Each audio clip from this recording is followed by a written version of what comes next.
Hello, everyone, and welcome in to our week of IT Resilience. My name is Adam Marget. I'm the product marketing manager with Unitrends here at Kaseya. I'm going to be your host and MC for this week's sessions. I'm thrilled to be a part of this virtual panel. We've got some outstanding, esteemed cybersecurity experts around the globe that will be answering some of the most valuable questions for anyone responsible for data protection in the US and UK and I regions. Before we dive in, I'd like to take a moment to introduce our panel briefly and just going around kind of clockwise from my view. Rob, welcome today. Would you like to say hi, hello? Adam. Hi, it's great to be here. I'm Rob May. I'm the founder and executive chairman of Ramsac, who are a cybersecurity business based in the UK. And I'm a speaker and an author on all things technology, cyber, resilience, and AI. Excellent. Just moving clockwise around. Graham. Hello, everybody. Real pleasure to be here. My name's Graham Cluley. I work for myself. I don't have a company as such. It's just me. I'm just a big mouth. I do a podcast. I do public speaking. I ramble on about cybersecurity to anyone who's prepared to listen. So that's me. Real pleasure to be here today. Excellent. Thank you. And last but certainly not least, Sally.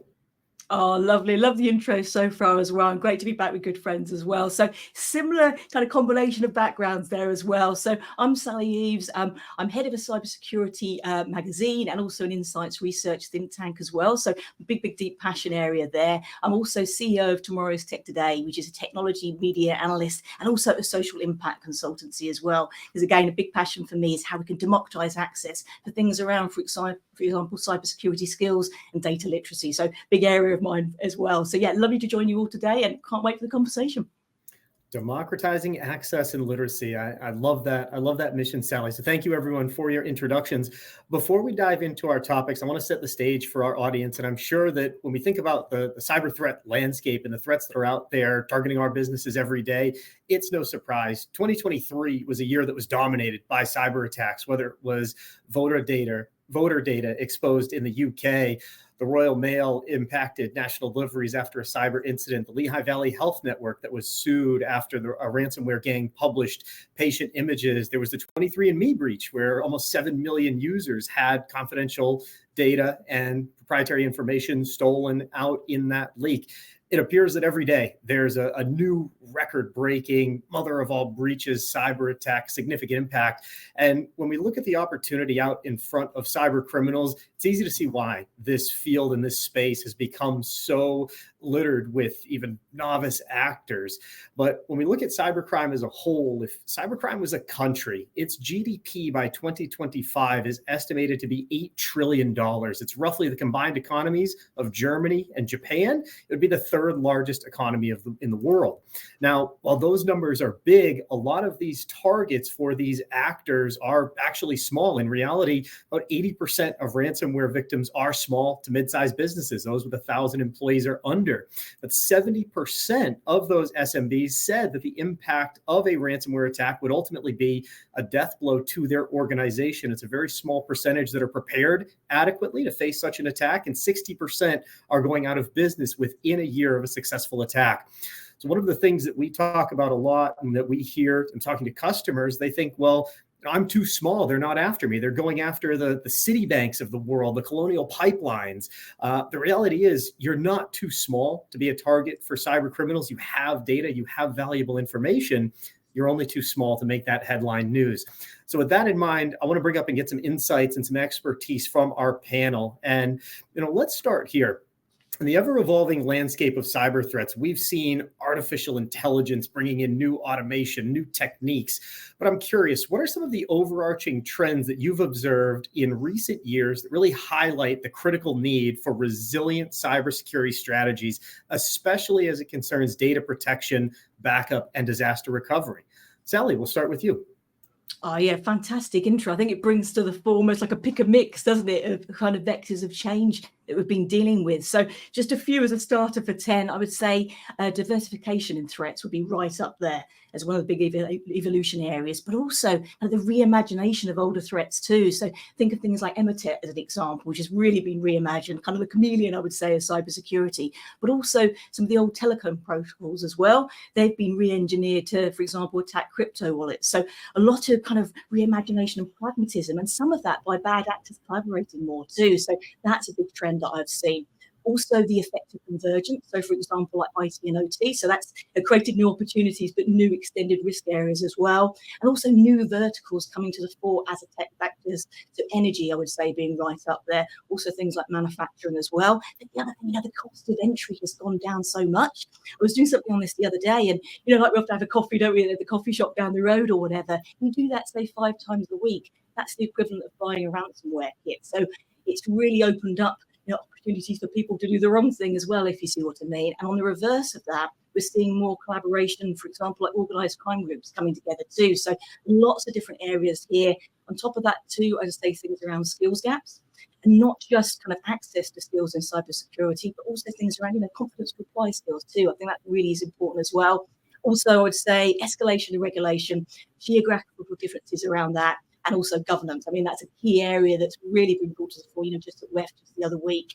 And I'll stop there because there really is so many. But the other thing I'd love to mention is also about insurance and warranties. I think there's a big gap and a need for greater awareness there too. So as a start of a 10, those are my big ones. But underneath it, data still are differentiated. So I'll pass it back to you there. But yeah, so much to deal with, isn't there?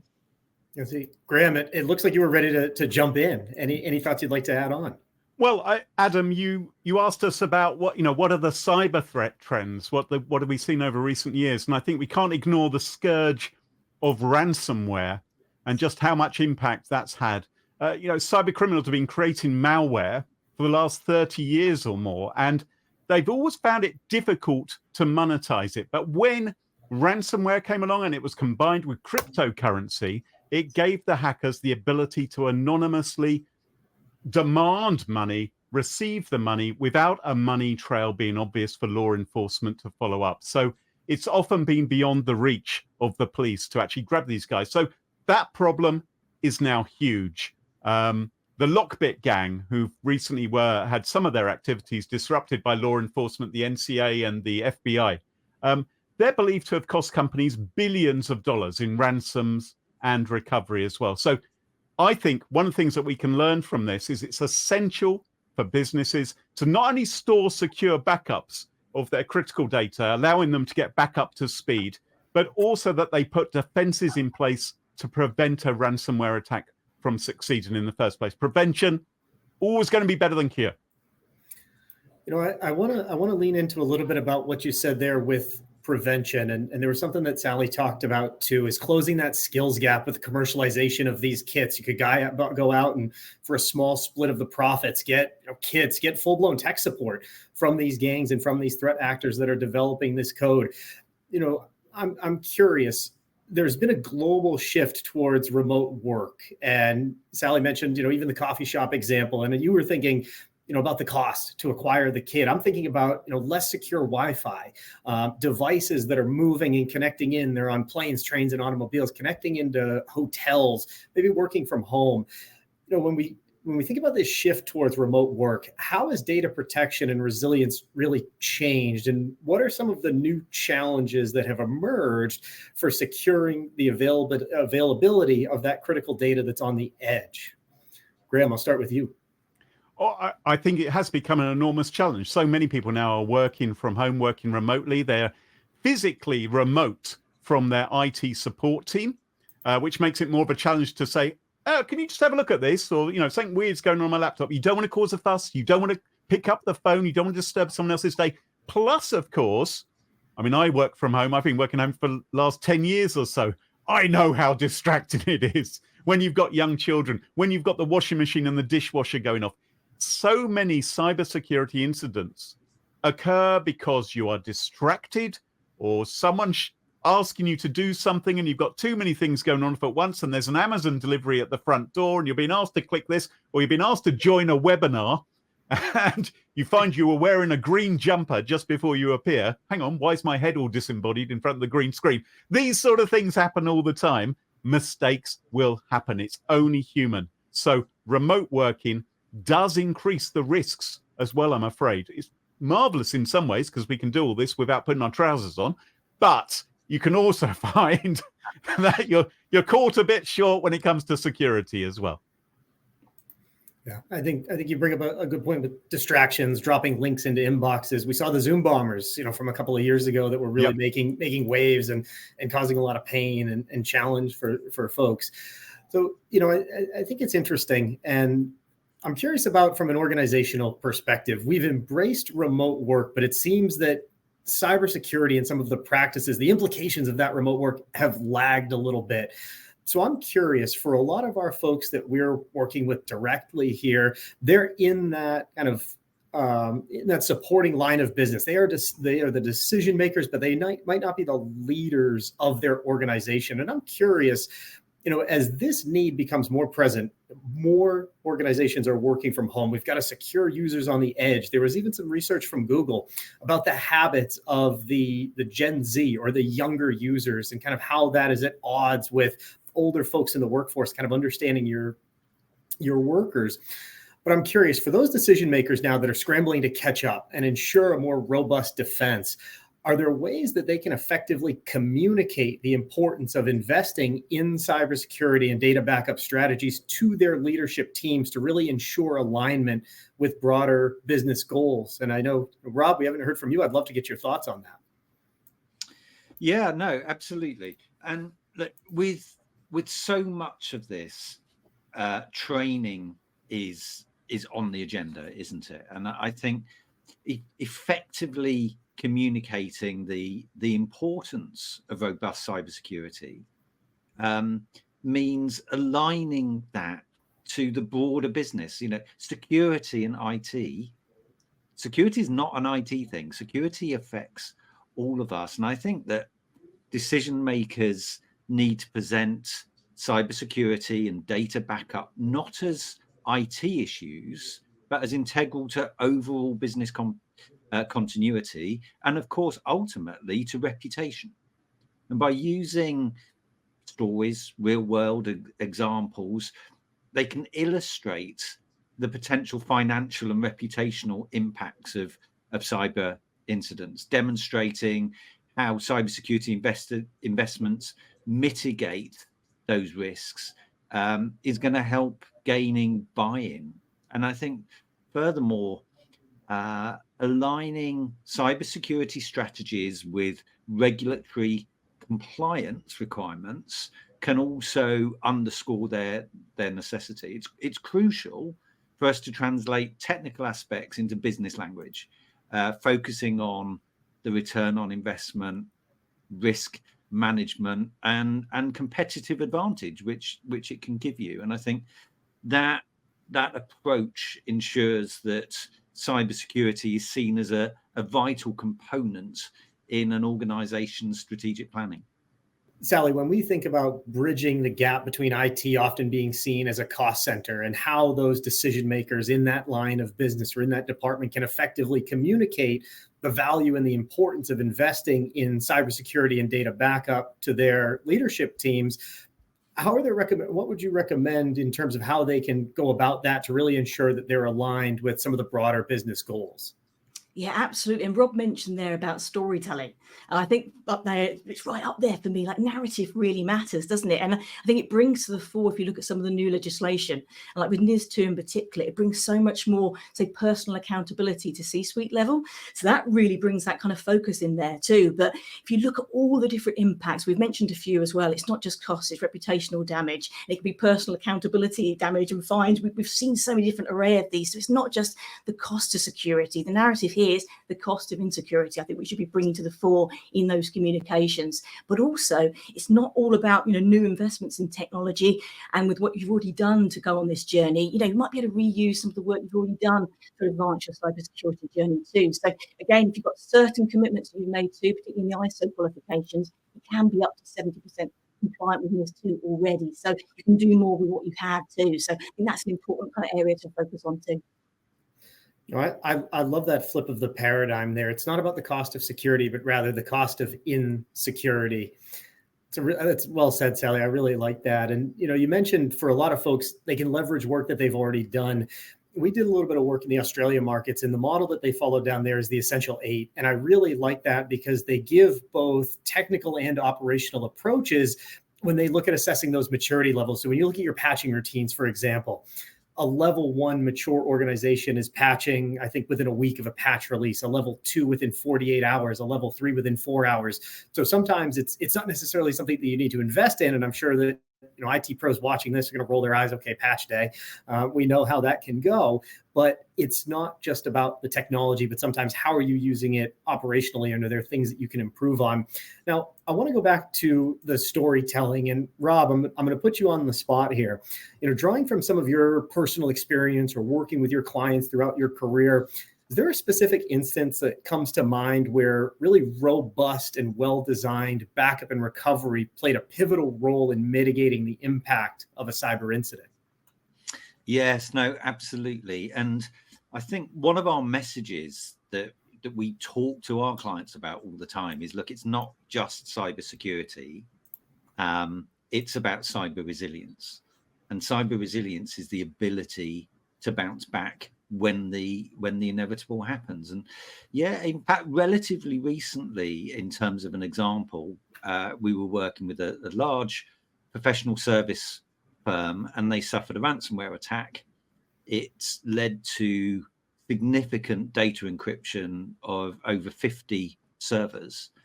But fortunately, they had a really comprehensive backup and recovery plan in place, and really embraced a focus on cyber resilience. The attack happened over a weekend, as they often do, but all sites were operational again by the Wednesday lunchtime, which I think, when you think about the scale of the number of servers that were ransomed, I think anyone would take that. And it was regular, isolated backups of critical data that allowed them to restore vital systems without needing to pay any ransom. And for me, that incident underlines that importance of regular, secure backups and a tested recovery plan to mitigate the impact of cyber incidents. And such strategies are essential for maintaining operational continuity and safeguarding sensitive information against increasingly sophisticated cyber threats. I was working with another firm in Silicon Valley, and they were ransomed, and they spoke to the ransomers, and they said, we're not going to pay the ransom. And they said, okay, what are you going to do? And they said, well, we're going to back up. And they said, well, good luck with that, because you've got 3 different backups. And they told them where those 3 different backups were. And they said, and we ransom those first. And they went, So having this proper approach to cyber resilience and testing that you really can recover when the inevitable happens is really, really important. I like that. Graham, I know you spend a lot of time looking at some of the various attacks, the incidents, the lessons learned. I'm curious if there was a case or an experience that you had that really stood out where robust data backup and disaster recovery played that pivotal role in helping to mitigate the impact of a cyber incident. Well, you know what? I'm going to tell you 2 stories. I'm going to tell you a story about a company which did it wrong, an organization which goofed up, and I'm going to tell you about someone who did it right. So I'm going to start off with the clanger, the one which went really, really badly. The city of Baltimore in the States, they got hit by a ransomware gang. In fact, they got hit a few times, but they got hit by them. It disrupted their water and sewage utilities. A lot of their online services went offline. And the mayor of Baltimore and the head of IT went on TV. There was a press conference, and they said, we are not going to pay the ransom. And we're not going to pay the ransom because we've got a backup, they said. So we don't have to pay the ransom guys at all. And they're very proudly saying this. So the question was, where was this backup? Was it stored securely on a remote device, which the hackers weren't able to get to? No, it wasn't. Was it stored in the cloud somewhere? No, it wasn't. What it turned out the city of Baltimore was actually doing was they were backing up everyone's PC to another folder on the same PC. So they were copying the data onto it's on the same hard drive. It's just in a different folder. It's like, well, hang on, that's not really a backup, is it? And that's the thing. There's so much focus so often on the need for backups, but actually you need to be thinking about, the recovery plan. It's not just making the backup. It's like Schrodinger's cat. A backup is not a backup until you've tested whether you can actually restore from the backup. Otherwise, it doesn't exist. It's not a backup, is it? If it didn't actually work, or if it's been compromised by the ransomware guys. So there's a story of when it goes wrong, a story of when it goes right. I will point you towards a few years ago, the San Francisco transport system, the Mooney, I believe they're called. They got hit by ransomware, more than 2,000 computers. The extortion demand came in.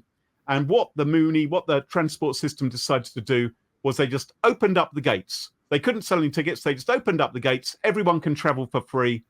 They never paid the ransom because they had a backup. It took them a while. It took them some days to recover, but they restored from their backup and they got back up and running and hopefully secured their systems to prevent a reinfection as well. And that's the kind of story we like to hear.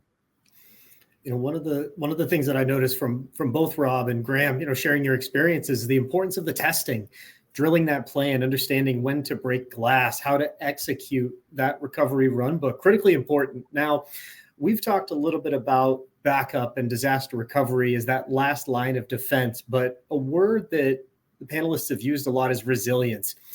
And when we think about resilience, it often involves a balance between prevention, detection, and response.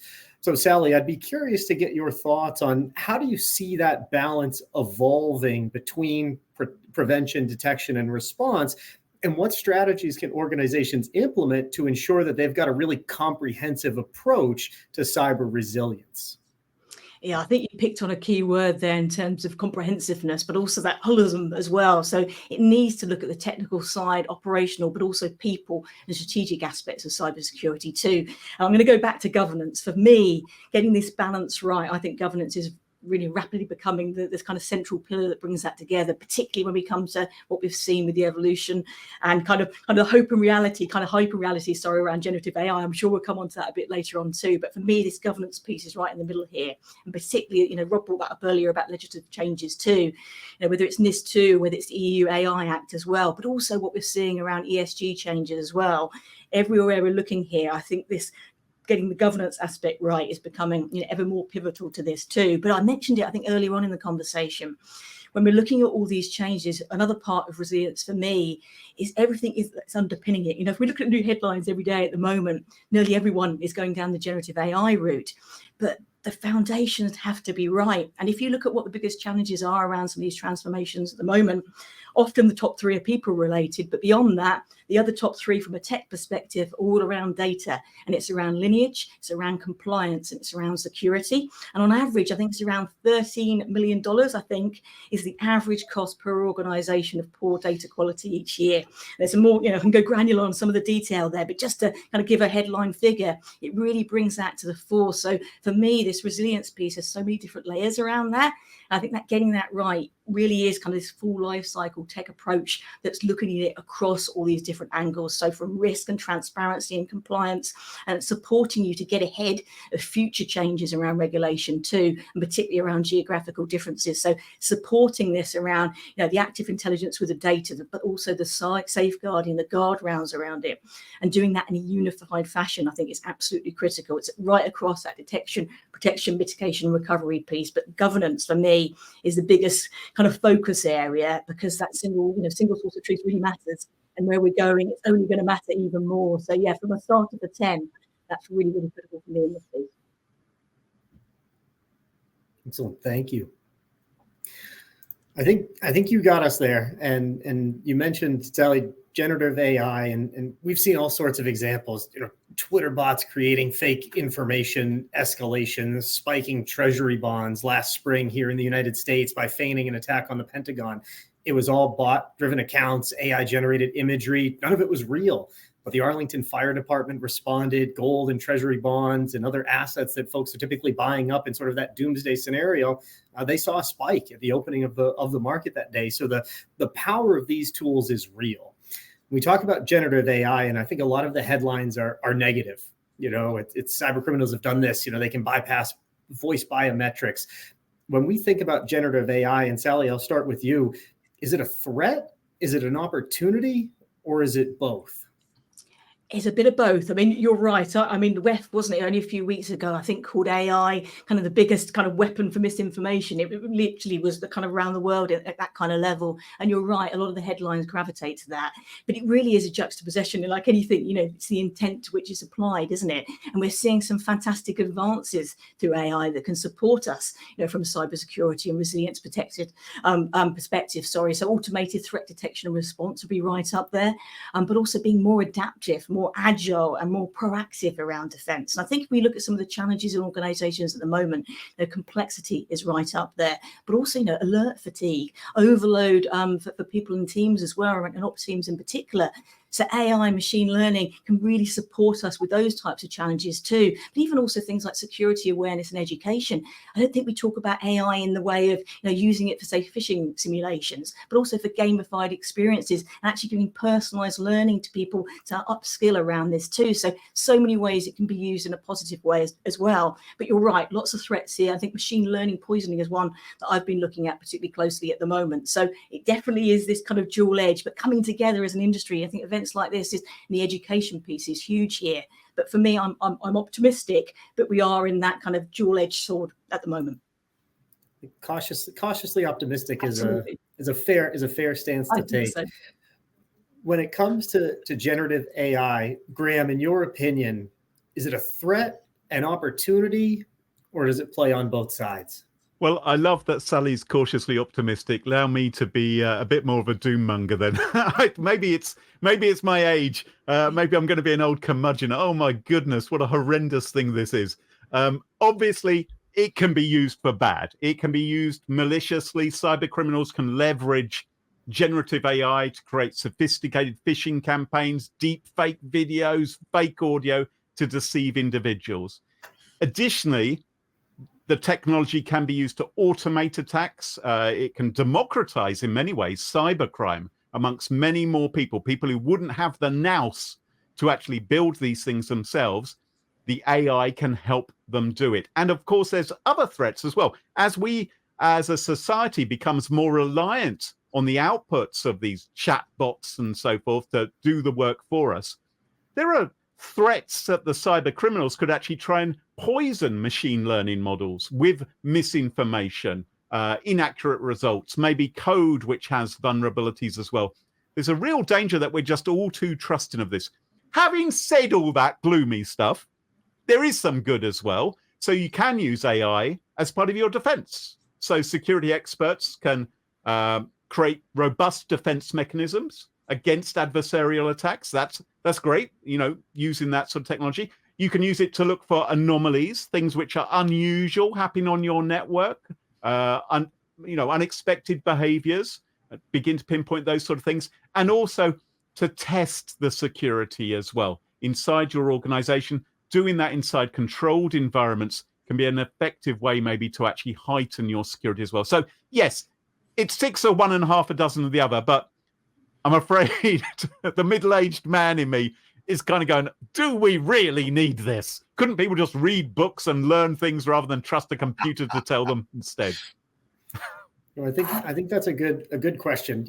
Do we really need this? And whether or not we do, it seems to me that generative AI is one that's here to stay. And Rob, I'd love to get your thoughts on this as well. In your opinion and in your experience, are we looking at solely a threat? Is there opportunity for good here, or is it a little bit of both? I think it's definitely both. And the genie's out of the bottle with generative AI. It's a technology that is here, and people will use it in the same way that, in the argument that people should read books. Well, maybe we should say that people should stop using the web. And of course, people aren't going to use that because tech is such an integrated part of our lives. And when it comes to cyber risk, we couldn't do the cyber defense that we do without AI. It's just impossible. We're looking at millions of digital activities every single day, and we wouldn't have enough people. We couldn't scale the number of people to do that sort of cyber monitoring without AI. So on the one hand, brilliant, and it helps us as defenders. But of course, the cyber criminals use it. It's AI. Graham talked about how it can be weaponized to infect systems, but also the spoofing, the way the way that you can train an AI to mimic somebody. It's brought phishing up to a whole new level that we never experienced before, and that we're going to use it for good. Cyber criminals are going to use it for bad, and I think that's just the reality. And cybersecurity is not a destination, is it? It's going to be this constant journey, and AI is just the latest part of it. I was saying to somebody only today that AI is just the latest iteration of digital transformation, and we've all been digitally transforming all of our careers. AI is just the latest version, and we're using it as the good guys, but the cyber criminals are using it as well. So yeah, bit of both. Can I just come in on that, Robert? I totally agree with that in terms of kind of this experimentation we've got that's going on at the moment, particularly around prompts, and kind of one kind of reflection from both perspectives, kind of from Rob, Graham and myself, kind of the good and bad kind of approach around this. One thing I definitely recommend people having looking at, going back to this data piece and the training data you're working with, because I think one big difference is with the LLMs is the fact, some of the content here is more difficult to distinguish it from human authored content. That is a challenge. But also you do have issues like hallucinations and that type of thing as well. And in this stage we've got right now about experimentation, you do have organizations using lots of different data sources, lots of variability, lots of open source community, which is great for innovation. But again, that brings its own potential issues too. So, the origin, variability, the quality of the training data really, really matters. And on the LLM side, even more so. So just want to kind of reflect on that a little bit too. No, I agree. And I think the other thing that organizations need to be aware of is inherited bias within systems, because they're investing in AI. Well, Amazon have got a court case at the moment where they invested in an AI system to help them with their recruitment process. And unbeknownst to them, the AI doesn't know what it's looking at. It just looks at data and tries to make sense of it. And it turned out that in a particular job role within Amazon, if you are clearly identifiable as female, you're not going to get the job. Wow. And they introduced this AI software that was just rejecting candidates, and they had no idea that bias existed. So I think there's a huge piece as well where we can't be lazy. We've got to continue to look at what's being produced and sanity checking it, and make sure that we want to put our names either individually or corporately to what's coming out of the systems. Absolutely. It's that move from transparency to full accountability, isn't it? I think that's a great example of that, possibility of perpetuating bias, basically. But the other thing I was thinking about as well is with that kind of baked in data bias issue as well. Some of these are, human related too. And I think it's about 190 odd different human biases as well. And there's also the possibility to perpetuate that. So I think, great examples here to think on, isn't it? Definitely. No, absolutely, and some great examples. And Sally, it kind of brings us into another question that I had. Rob talked about cybersecurity being a journey with no end. We're constantly iterating, we're constantly improving, we're constantly trying to move forward. Naturally, as we do so, we're going to run into a pothole. We might stumble along the way. In your mind, what are some of the common challenges that you see affecting organizations when it comes to really getting their cyber resilience practices or programs or implementations to move forward? Is it purely technology, or do you see skills and culture playing a role here? Oh, massively. I think everybody kind of probably knows I'm a big advocate of skills skills advocacy, but also kind of across all roles of the organization. I think this came up earlier as well. We talk about shared responsibility around this, don't we? And that has to be through investment in education and skills uplift for all roles in an organization. And it's not just cybersecurity. You know, there was a piece of research that I did and with Vance Bourne a few years ago, and the results of this have just continued in this direction. If you look at digital transformation more broadly, kind of the top 3 reasons for barriers to success are all around skills. And it's not just access to skills, it's around confidence to apply as well. So one thing I'd love to mention that I've seen is really effective is actually the use of AI for personalized training programs and things like the use of metacognition as well. So it kind of allows you to kind of be a bit of a smarter thinker, and it kind of works with you to identify what your learning style is. So that personalized attention, I think, really, really matters and makes a difference. But I think the other thing I'm seeing in terms of gaps is around intention and action. And we see this kind of repeatedly, you know, see lots of research out there about certain levels of investment, say in AI technology. But you look at the equivalency in terms of investment in skills, it's kind of not kind of keeping a pace of that. And so that does concern me. And I mentioned it earlier, I think, around the lineage issues, security, and also regulation and compliance. These challenges around data, whether it's complexity or fragmentation, they're still persisting. So I think we need to look at this again. I said holistically earlier on, but it's not just the tech piece. It really is culture, it's skills, and it's buy-in. We need all of those. And the literacy piece, I think, is huge for this. And I wanted to mention, if I may, there's something around this that's coming out in June, and it's very much a kind of data literacy around cybersecurity skills for kids and beyond. And so, yeah, it's kind of literally putting together some of my thoughts around this and kind of hopefully moving this forward a little bit. I think the biggest area we need to move on, it's not just data literacy, it's AI literacy. And if you encapsulate that as STEAM and move from STEM to STEAM learning, I think we're going a long way further too. Excellent, thank you. Now, you said something in there. I caught up on a couple of words, and I wanted to change tack a little bit and just talk as we're wrapping up here. You know, thinking about the environments that we're working in today, and Rob, I'll direct this to you to start. Sally mentioned hybrid and fragmented environments, and I certainly think that we're living that now. We've seen a tremendous uplift in cloud-based solutions, SaaS, and infrastructure as a service. But you know, for a lot of organizations, there's still a mix. They've got some of that footprint that still remains on-prem. So as we see, you know, kind of balancing workloads between clouds and between different physical locations, how can organizations effectively ensure resilience for their data in hybrid environments?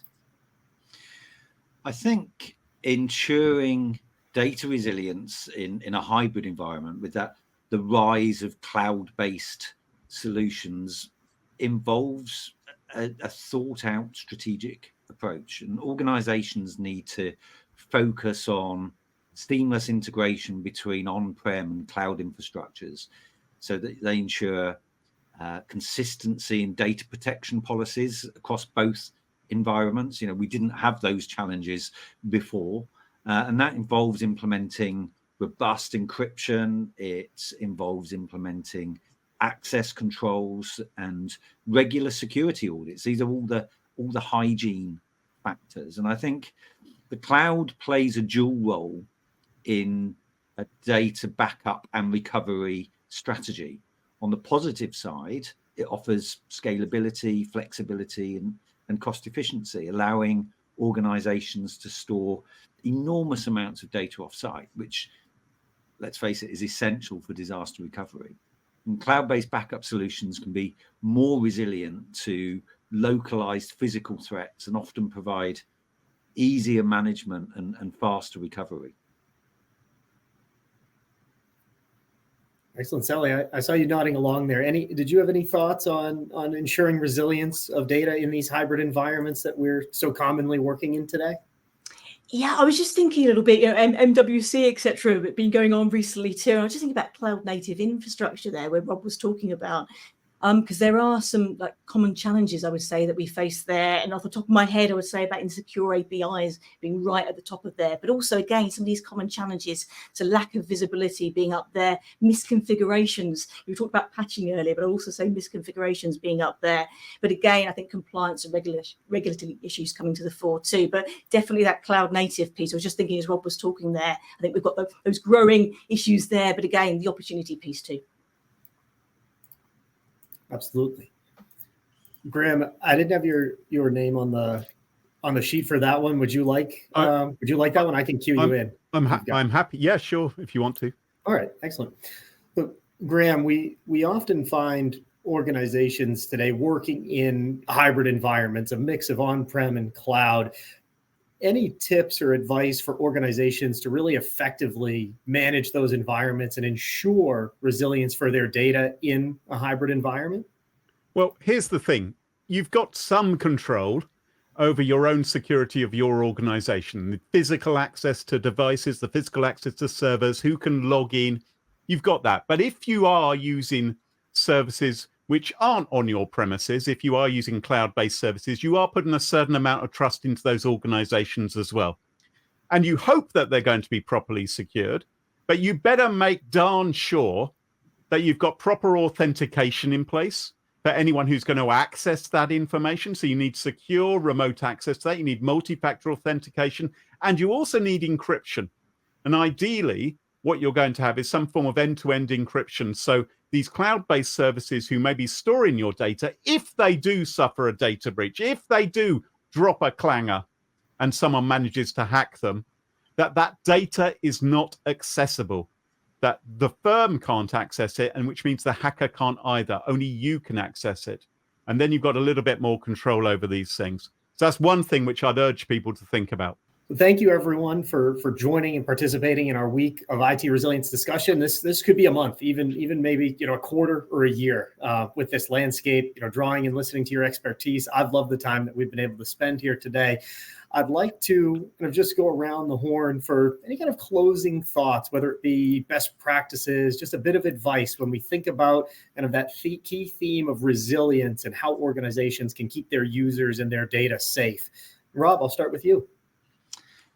Well, I think we've talked about it today. I think both AI and machine learning are set to revolutionize threat detection and response. But we've got to make sure that we've got security right. We've got to address security in terms of Internet of Things. With the abundance of connected devices, securing IoT networks is increasingly critical.